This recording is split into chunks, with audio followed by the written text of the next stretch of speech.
वो टावर के ऊपर जो शख्स कल सुबह से चढ़ा हुआ है, आखिर वो क्यों चढ़ा हुआ है, उसकी क्या परेशानी है? हम उसका कोई आश्वासन देने का, कोई समाधान निकालने का कोई आश्वासन तो इस गांव की जनता को दे आकर के। लेकिन मामले की शुरुआत तो आपकी सरकार से हुई थी 2005 में, तो कांग्रेस सरकार थी और वादे की बात आप करते हैं तो दीपेंद्र हुड्डा भी वादा करके गए थे उस टाइम पे। लेकिन ऐसा क्यों होता है कि बीजेपी सरकार की बात करे, कांग्रेस सरकार, कांग्रेस पार्टी की बात करे, वादे पे वादे जनता को, किसानों को दिए जाते हैं, लेकिन जनता फिर भी ठगी सी, ऐसा क्यों? तो मिल तो आप लोग भी नहीं रहे हैं, आप ही आए हैं आज हमारे बीच में, कांग्रेस पार्टी से पहुंचे। आपने कहा कि प्रदेश अध्यक्ष मोहनलाल बड़ौली जी नहीं पहुंचे, तो क्या कांग्रेस के सांसद पहुंचे हैं यहाँ पर?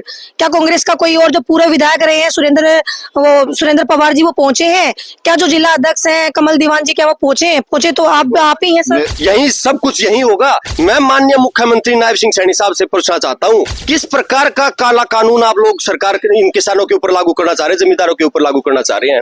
300 रुपए गज के हिसाब से आप जमीन खरीदते हो और लोगों को कहते हो 35,000 रुपए के अंदर प्लाट ले लो। उसको आप एक खिलौना पकड़ाने का, झुंझुना पकड़ाने का काम करते हो किसान को। जिस जनता ने वोट देकर के आपको सत्ताई कुर्सी पे बिठाया ना, मैं स्पष्ट कर देना चाहता हूँ, कॉलर पकड़ करके खींच करके नीचे उतारना भी ये जनता जानती है। पूंजीपतियों की सरकार है, गरीबों का होने का दिखावा सरकार करती है, लेकिन निर्दयी व्यक्तियों के ऊपर बुलडोजर चलाने का काम ये सरकार आज हरियाणा के अंदर कर रही है। अपनी जान को जोखिम पे डालकर जिसका घर तोड़ा जा रहा है वो टावर पर क्यों है, बड़ा सवाल। बीजेपी सरकार जिम्मेदार या कांग्रेस पार्टी जिम्मेदार या कोई और जिम्मेदार?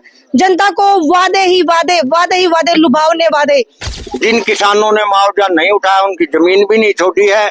असावरपुर गांव से लाइव तस्वीर आप देख पा रहे। देखिए पूरा गांव यहाँ पर मौजूद है, पूरा गांव इकट्ठा है, बुजुर्ग भी यहाँ पर मौजूद है, बच्चे भी यहाँ पर मौजूद है। मामला क्या है मैं आपको बता दूं, देखिए इधर आपको एक मकान यहाँ पर देखिए तोड़ रखा है।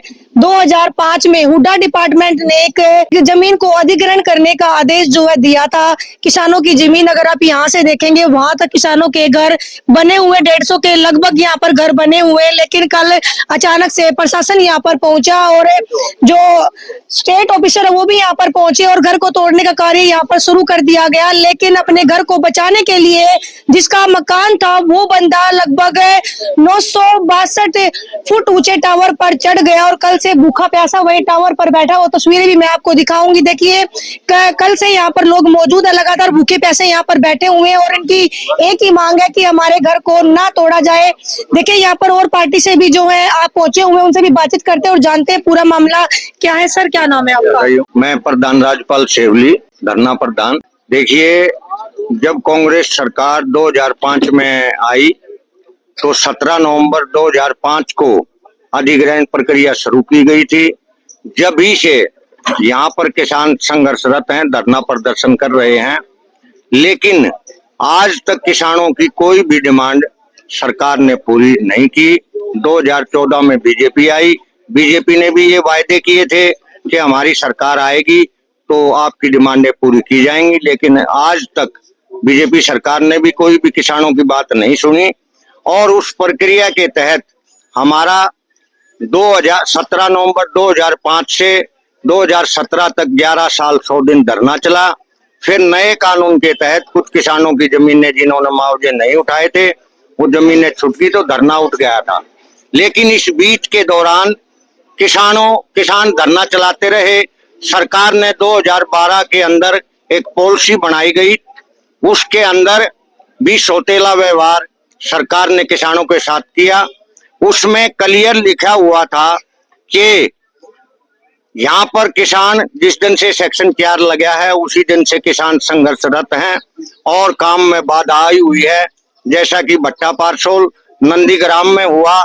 यहाँ ऐसी प्रक्रिया ना हो जाए, इसको देखते हुए किसानों की बाकी डिमांडों को दरकिनार करते हुए सरकार ने एक बात पर वो पॉलिसी बनाई कि इन 6 डिमांडें और थी हमारी। मार्केट रेट मुआवजे के अलावा सेक्शन 4 से पहले के मकान छोड़े जाएं, अधिग्रहण में जिन गांवों की जमीन गई है उनको प्लॉट दिए जाएं और एजुकेशन सिटी में आरक्षण दिया जाए, रॉयल्टी दी जाए।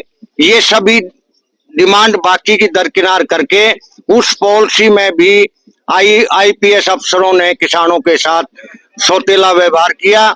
12.5 बेस रेट में 12 लाख जोड़ के 56 महीने का ब्याज जोड़कर 45 लाख किए गए और उसके अंदर टीडीएस किसानों का काटना शुरू कर दिया। और जब प्लाटों की डिमांड शुरू की किसानों ने कि हमारे को स्टीज पॉलिसी के तहत प्लॉट दिए जाएं, तो सरकार ने 300 रुपए गज में अधिग्रहण करके 19,000 का रेट किसानों से वसूलना चाहा। उसका विरोध किसानों ने किया। जिन किसानों ने मुआवजा नहीं उठाया उनकी जमीन भी नहीं छोड़ी है, और इसके अलावा कोई भी डिमांड आज तक पूरी नहीं की गई है।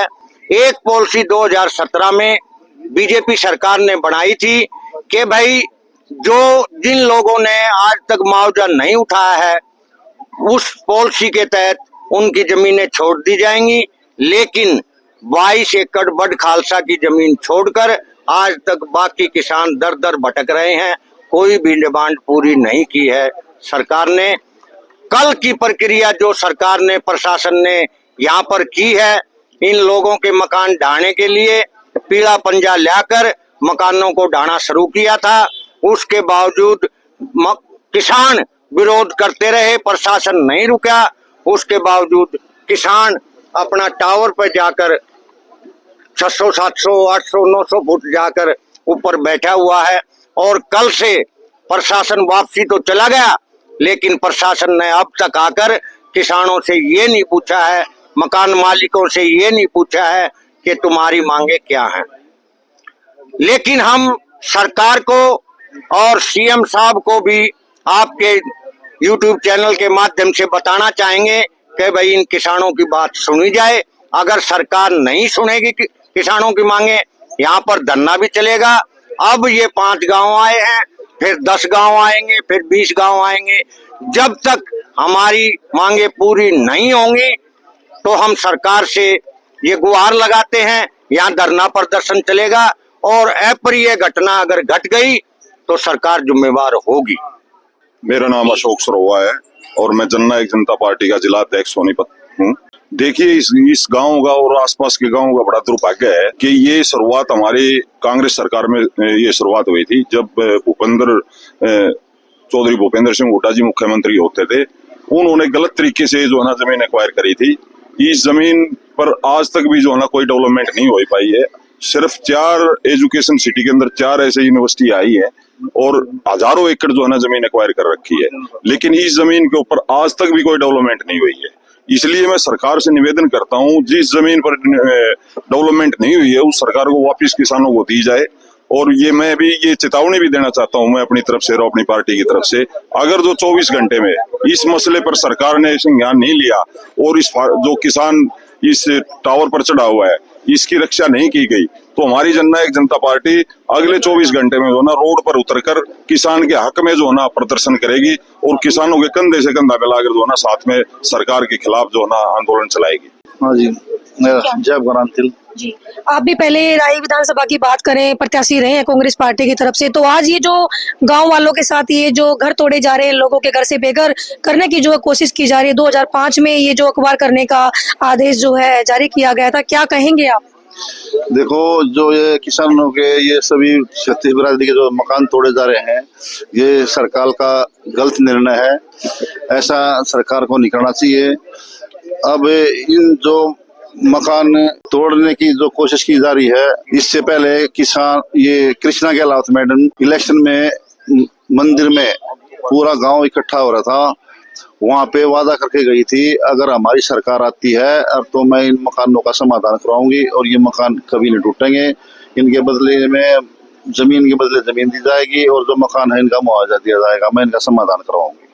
अब वादा करने के बाद अब तक तो ना तो मैडम जी यहाँ पे आई हुई है, अब तक ना मोहनलाल बड़ोली जी जो अध्यक्ष जी हैं जो पार्टी बीजेपी पार्टी के, ना अब तक कोई भी नुमाइंदा बीजेपी पार्टी से यहाँ पे नहीं आया है, ना किसी को आके आश्वासन दिया है, ना ये देखा भाई कल से गांव का एक व्यक्ति टावर पे चढ़ा हुआ है, ना किसी ने अब तक आके इसके बारे में कोई पूछा है, ना किसी को कोई आश्वासन दिया है। लेकिन मामले की शुरुआत तो आपकी सरकार से हुई थी, 2005 में तो कांग्रेस सरकार थी, और वादे की बात आप करते हैं तो दीपेंद्र हुड्डा भी वादा करके गए थे उस टाइम पे। लेकिन ऐसा क्यों होता है कि बीजेपी सरकार की बात करे, कांग्रेस पार्टी की बात करे, वादे पे वादे जनता को, किसानों को दिए जाते हैं, लेकिन जनता फिर भी ठगी सी, ऐसा क्यों? क्या कहेंगे आप? देखो 2007 में हुड्डा ने कानून चेंज कर दिया था। अभी जो ये मकान बने हुए हैं इनको बदले में इनका मुआवजा दिया जाएगा और प्लॉटों के बदले प्लाट दिए जाएंगे। इन्होंने जब बीजेपी सरकार आई है उन्होंने कानून चेंज कर दिया है। अभी इस मसले पे कोई सुनवाई नहीं कर रही। वादे विवादे करके अपने वो लोगों से वोट हथिया ली और अपने सत्ता में आ गए। अब इनके कोई बूझ नहीं कर रहे हैं, ना उनसे कोई आके मिल रहा, ना इनके बारे में कोई सोच रहा। तो मिल तो आप लोग भी नहीं रहे हैं, आप ही आए हैं आज हमारे बीच में, कांग्रेस पार्टी से पहुंचे हैं। आपने कहा कि प्रदेश अध्यक्ष मोहनलाल बड़ोली जी नहीं पहुंचे, तो क्या कांग्रेस के सांसद पहुंचे हैं यहाँ पर? क्या कांग्रेस का कोई और जो पूरे विधायक रहे हैं सुरेंद्र पवार जी वो पहुंचे हैं? क्या जो जिला अध्यक्ष हैं कमल दीवान जी क्या वो पहुंचे तो आप ही हैं सर? देखो मैंने एमपी साहब से भी बात की है। एमपी साहब मैक्स हॉस्पिटल में एडमिट है अब भी हाल में। कहो तो मैं रिकॉर्डिंग सुना दूं और मैं बात करा दूं। एमपी साहब ने बोला अगर मेरा आज ऑपरेशन अगर नहीं होया जो मुझे डेट मिल गई और तो मैं कल सुबह यहाँ आ लूंगा और मैं आके समाधान करवाऊंगा। तो मुझे यहाँ पर धरना देना पड़ो, पूरी कांग्रेस पार्टी को यहाँ बुलाना पड़े, चाहे एमपी साहब को, एमपी दीपेंद्र हुड्डा जी को और जितने भी अपने और जो एमपी हैं, जो 5 एमपी है, सबको यहाँ बुलाकर पूरा धरना प्रदर्शन करेंगे। बहुत बहुत धन्यवाद। आज भी ये लोग रोड पर क्यों है, बड़ा सवाल। आज भी किसान रोड पर क्यों है, बड़ा सवाल। आज भी ये लोग भूखे पैसे क्यों हैं, बड़ा सवाल। अपनी जान को जोखिम पे डालकर जिसका घर तोड़ा जा रहा है वो टावर पर क्यों है, बड़ा सवाल। आखिर अगर कोई हादसा होता है तो इसका जिम्मेदार कौन? पूरा एक बार घुमाकर आपको दिखाया जाए। महिलाएं यहाँ पर मौजूद हैं, छोटे बच्चे यहाँ पर मौजूद हैं, हमारे बुजुर्ग यहाँ पर बैठे हुए हैं भूखे प्यासे चिंता में। अगर इनको कुछ होता है तो इनका जिम्मेदार कौन? बीजेपी सरकार जिम्मेदार या कांग्रेस पार्टी जिम्मेदार या कोई और जिम्मेदार? जनता को वादे ही वादे, लुभावने वादे। देखिए समाज सेवी देवेंद्र गौतम भी यहाँ पर पहुंचे हैं। देखिए जंगल राज जो चलता था ना पहले, तमाशबीन बन करके जो सत्ता में बैठे हुए लोग तमाशा देखते थे, वो समय आज हरियाणा के अंदर चला हुआ है। पूंजीपतियों की सरकार है, गरीबों का होने का दिखावा सरकार करती है, लेकिन निर्दयी व्यक्तियों के ऊपर बुलडोजर चलाने का काम ये सरकार आज हरियाणा के अंदर कर रही है। ये एक वाक्य नहीं है, ऐसे वाक्य पूरे हरियाणा के अंदर सोनीपत जिले के अंदर होने लग रहे हैं। 1990 से पहले के ये मकान, कुछ मकान बने हुए हैं। 1990 के अंदर ये स्कूल स्टेब्लिश हो चुका था जिसके अंदर 550 बच्चे पढ़ते थे। एक स्कूल और है यहाँ पे जहाँ पे 2000 बच्चे पढ़ते हैं। एक सरकारी स्कूल है यहाँ पे, वो भी एक्वायरमेंट के अंदर बता रहे हैं, उसके अंदर भी बच्चे पढ़ रहे हैं। शमशान भूमि तक एक्वायरमेंट के अंदर है। मैं कह रहा हूँ 2005 के अंदर एक सरकार वार्ड सुनाती है, सेक्शन सेम सेक्शन के अंदर सुनाती है। उसी के अंदर आखिर 2017 के अंदर ऐसा क्या हो जाता है कि एक आंडी के अंदर 2 पेट यही बीजेपी सरकार करने का काम करती है। बड़ खालसा की जमीन है, उसके बदले में जमीन देने का काम क्यों इस सरकार ने किया? आखिर सावरपुर के जनता दिखाई नहीं दे रही क्या? एक हांडी के अंदर 2 पेट कर दिए। कानून जो है अमीर के लिए कुछ है, गरीब के लिए कुछ है। क्यों कर रही है भाई सरकार? मैं माननीय मुख्यमंत्री नायब सिंह सैनी साहब से पूछना चाहता हूँ कि ये किस प्रकार का काला कानून आप लोग सरकार इन किसानों के ऊपर लागू करना चाह रहे हैं, जमींदारों के ऊपर लागू करना चाह रहे हैं। 300 रुपए गज के हिसाब से आप जमीन खरीदते हो और लोगों को कहते हो 35,000 रुपए के अंदर प्लाट ले लो। 4800 गज जमीन लेकर के 500 गज उसको आप एक खिलौना पकड़ाने का, झुंझुना पकड़ाने का काम करते हो किसान को। आज वो टावर के ऊपर जो शख्स कल सुबह से चढ़ा हुआ है, आखिर वो क्यों चढ़ा हुआ है? उसकी क्या परेशानी है? किसी सरकार का कोई नुमाइंदा सरकार के अंदर 30 से 35% हिस्सेदारी राय विधानसभा की है सरकार के अंदर। ओएसडी यहाँ का, जिला अध्यक्ष यहाँ का, प्रदेश अध्यक्ष यहाँ का।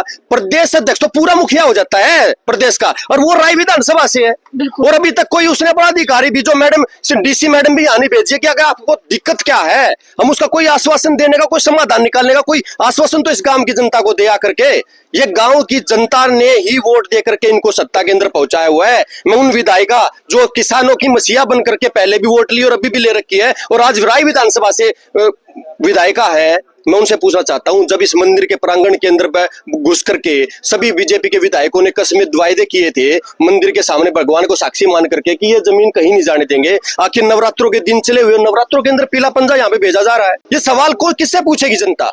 फिर कहते हैं कि राजनीति करने के लिए आ गए। हम कोई राजनीतिक पृष्ठभूमि से नहीं है, लेकिन जिस जनता ने वोट देकर के आपको सत्ताई कुर्सी पे बिठाया ना, मैं स्पष्ट कर देना चाहता हूं, कॉलर पकड़ करके खींच करके नीचे उतारना भी ये जनता जानती है। यही सब कुछ यही होगा, हिसाब किताब इसी धरती के ऊपर। ये पैसा कमा करके कहां जाओगे जब जनता ही आप लोगों के साथ नहीं होगी? क्या करोगे घर पर करके? ऐसे ही खाली हाथ आए थे, खाली हाथ चले जाएंगे। कुछ इंसान कमा लो, कुछ दिनों सरकार के बच्चे हुए हैं, पिछले 12 साल से पूरी जनता को रुलाया हुआ है। कहीं फैमिली आईडी का घुसा दो, कहीं बीपीएल कार्ड काटे जा रहे हैं, उस जनता के काटे जा रहे हैं जिन जनता को वाकई में जरूरत है। इस इंसान को क्या जरूरत नहीं है।